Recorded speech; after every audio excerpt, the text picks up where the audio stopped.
Today, we want to extend a heartfelt thank you to Clarice, whose contribution was integral to the early development of NeuroAudia.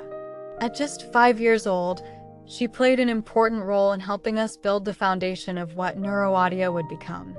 Through her participation, we were able to begin early system processes, gather EEG readings, test NeuroAudia sequences, and gain valuable insights that helped shape and refine our approach.